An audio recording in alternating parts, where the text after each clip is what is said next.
देखिए question number 1 क्या कहता है, state whether the following statements are true और फॉल्स। आपको ये बताना है कि जो स्टेटमेंट्स आपको दिए गए हैं वो ट्रू है या फॉल्स।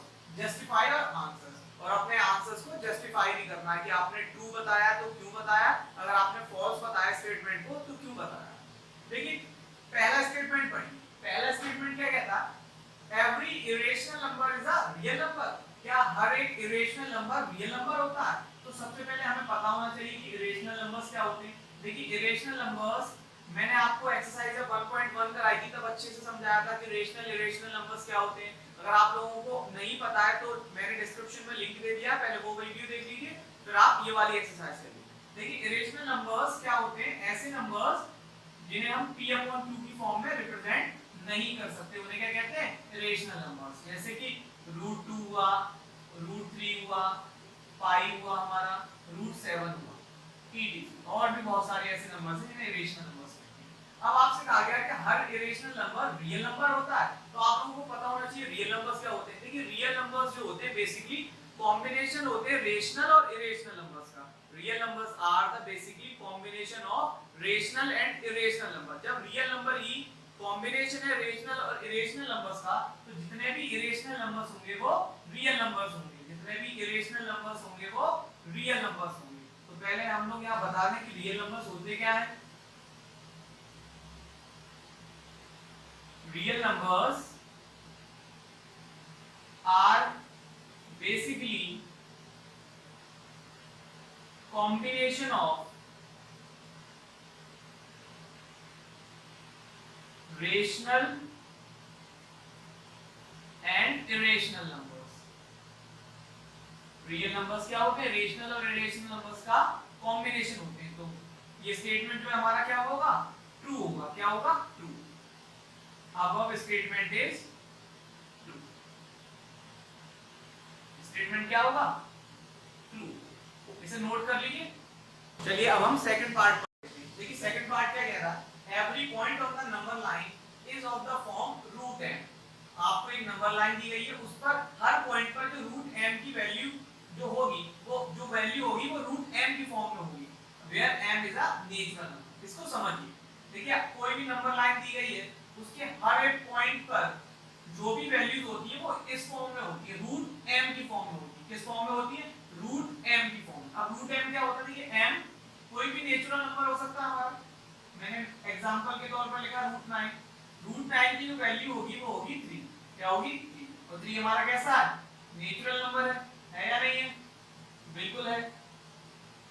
आपसे ये कहा गया है कि आपको बताना है कि हर पॉइंट पर नंबर लाइन की जो वैल्यू होगी √m की फॉर्म में। मैंने m की जगह पर यहाँ 9 लिख रखा है, वो m जो होगा हमेशा नेचुरल नंबर होगा। क्या होगा, नेचुरल नंबर होगा। अब देखिए एक और एग्जांपल से समझिए। मैंने लिखा √2 की वैल्यू होती है 1.414 और आगे भी चलती जाती है, जबकि ये तो नेचुरल नंबर है नहीं। नेचुरल नंबर्स तो वो होते हैं जो हमारी नेचर में हमें दिए, जैसे 1 2 3 4 5 6 7 8 9 और अप टू सो ऑन, जबकि ये नेचुरल नंबर नहीं है, इज नॉट नेचुरल नंबर।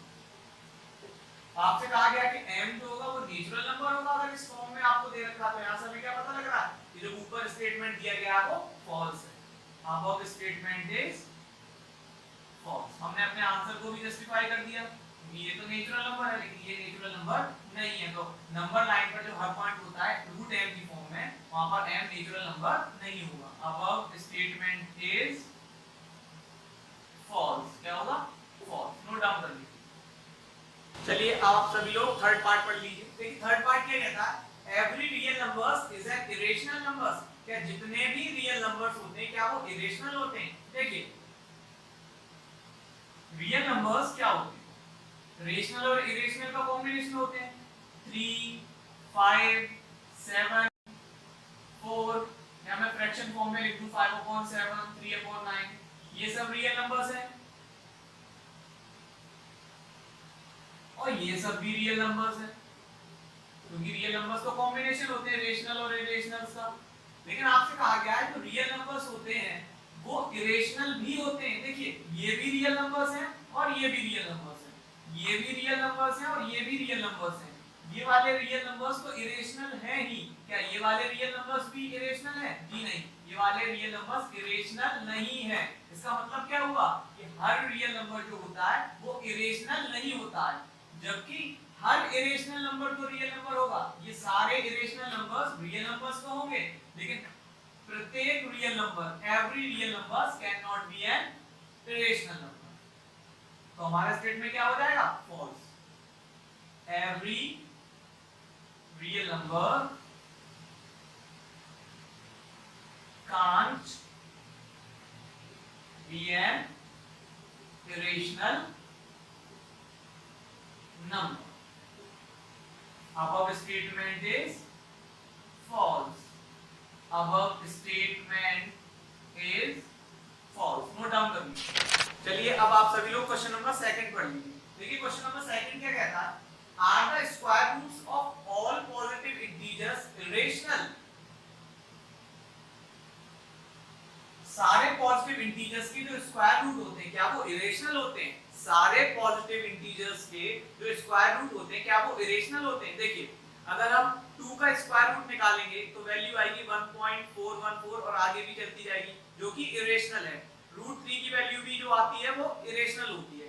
उसी के हिसाब से आपसे पूछा गया है कि जितने भी पॉजिटिव इंटीजर्स होते हैं उनका स्क्वायर रूट निकालेंगे क्या वो इरेशनल होगा?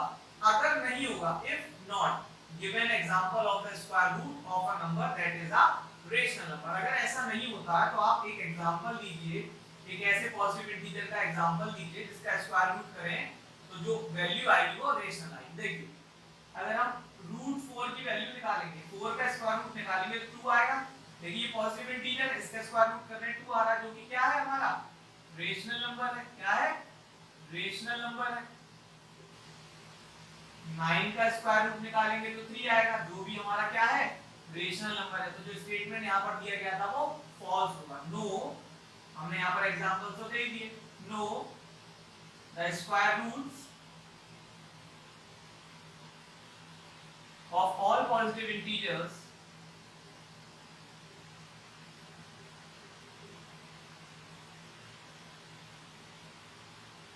Are not irrational. Note down कर लीजिए। चलिए अब आप सभी लोग क्वेश्चन नंबर थर्ड पढ़ लीजिए। देखिए क्वेश्चन नंबर थर्ड क्या कहता है, show that root 5 can be represented on a number line. आपको क्या शो करना है कि रूट 5 भी क्या नंबर लाइन पर रिप्रेजेंट हो सकता है, ये आपको बताना है। तो देखिए सबसे पहले आप क्या करेंगे, एक 2 सेंटीमीटर की लाइन ड्रॉ करेंगे। क्या करेंगे? 2 सेंटीमीटर की लाइन ड्रॉ करेंगे स्केल से, जिसका नाम दे देंगे ए और बी। लेकिन आपको यहाँ 2 सेंटीमीटर लिखना नहीं है। क्या नहीं करना है? 2 सेंटीमीटर लिखना नहीं, आप क्या लिखेंगे 2 यूनिट। क्या लिखेंगे? 2 यूनिट। डन, ठीक है।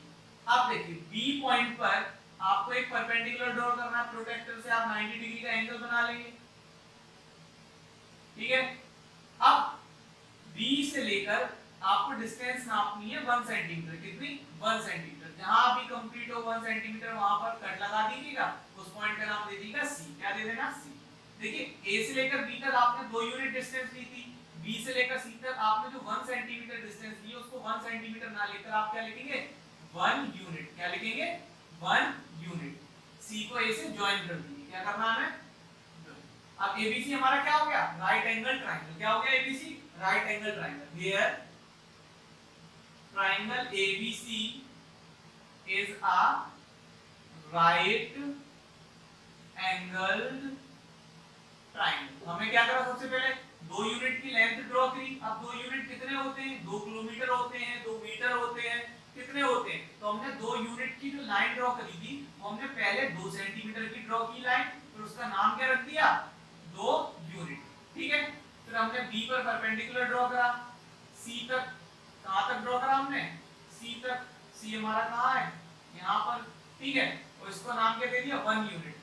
सी को ए से हमने ज्वाइन कर दिया। सी को ए से ज्वाइन करने पर हमें क्या पता लगा? यहां पर परपेंडिकुलर हमने ड्रॉ किया था। इसका मतलब क्या है? एबीसी एक राइट एंगल ट्रायंगल है। तो by Pythagoras theorem, by Pythagoras theorem. देखिए पाइथागोरस थ्योरम लग जाती है राइट एंगल ट्रायंगल में। पाइथागोरस थ्योरम क्या होती है? h square equals to p square plus b square. Hypotenuse का square equals to p square plus b square. Hypotenuse क्या है? ca, तो ca का स्क्वायर। परपेंडिकुलर क्या है? bc, BC का स्क्वायर प्लस बेस क्या है AB का स्क्वायर। देखिए CA हमें पता नहीं है, BC हमें पता है 2, सॉरी BC क्या है 1, AB क्या है 2, 1 का स्क्वायर CA का स्क्वायर। देखिए 1 का स्क्वायर 1 होगा, 2 का स्क्वायर 4, तो CA स्क्वायर कितना हो जाएगा 5। अब हमें क्या निकालना है CA कितना हो जाएगा √5, यहां से स्क्वायर हटेगा, यहाँ क्या हो जाएगा √5। तो CA की वैल्यू निकल कर आई √5। क्या निकल कर आई √5। लेकिन हमें √5 को नंबर लाइन पर रिप्रेजेंट करना है। क्या करना है √5 को नंबर लाइन पर। तो देखिए जो बेस है AB, इसे ही हम आगे बढ़ाते हुए नंबर लाइन में कन्वर्ट कर देंगे। किसमें कन्वर्ट कर देंगे नंबर लाइन। देखिए ठीक है, इसको मैंने 0 लिया, सॉरी यहां हम 0 ले लेंगे, इसको मैं 1 मान लूंगा, इसको मैं 2 मान लूंगा, इधर 3 और इधर 4। ये नंबर लाइन हो गई हमारी। कितना आसान है। आपको कंपास में पेंसिल लगानी है, कंपास की आपको टिप यहां रखनी है और पेंसिल की टिप यहां रखनी है। यहां से यहां तक आपको ये लेंथ नाप लेनी, मेजर कर लेनी। यहां पर कंपास की टिप जो प्रकार कहते हैं हिंदी में, उसको यहां रखना है, पेंसिल की टिप को यहां रखना है। यहां से आपको इतनी लेंथ लेनी है और इसको इस तरीके से ड्रॉ कर देना है। यहां आर्क लगा देनी है। क्या लगा देनी है आर्क। क्या लगाना आर्क। देखिए ये आर्क नंबर लाइन पर जहां भी टच करेगी वो वैल्यू कितनी होगी √5। कितनी वैल्यू होगी वो √5। यहां पर आपका जो सवाल है वो कंप्लीट हो गया, नोट डाउन कर लो। डियर स्टूडेंट, जो क्वेश्चन नंबर 4 आपकी एनसीईआरटी बुक में दे रखा है वो एक क्लासरूम एक्टिविटी है, उसे आपको क्लास में करना है। वो वैसे भी कोई सवाल करने लायक नहीं है। यहाँ पर हमारी एक्सरसाइज फिनिश हो गई है। उम्मीद करता हूँ आप लोगों को समझ में आ गई होगी। फिर भी अगर कोई डाउट हो, कोई क्वेरी हो तो मुझे कमेंट में बता दीजिए, मैं वहां रिप्लाई कर दूंगा। अब हम मिलते हैं हमारी नेक्स्ट वीडियो में।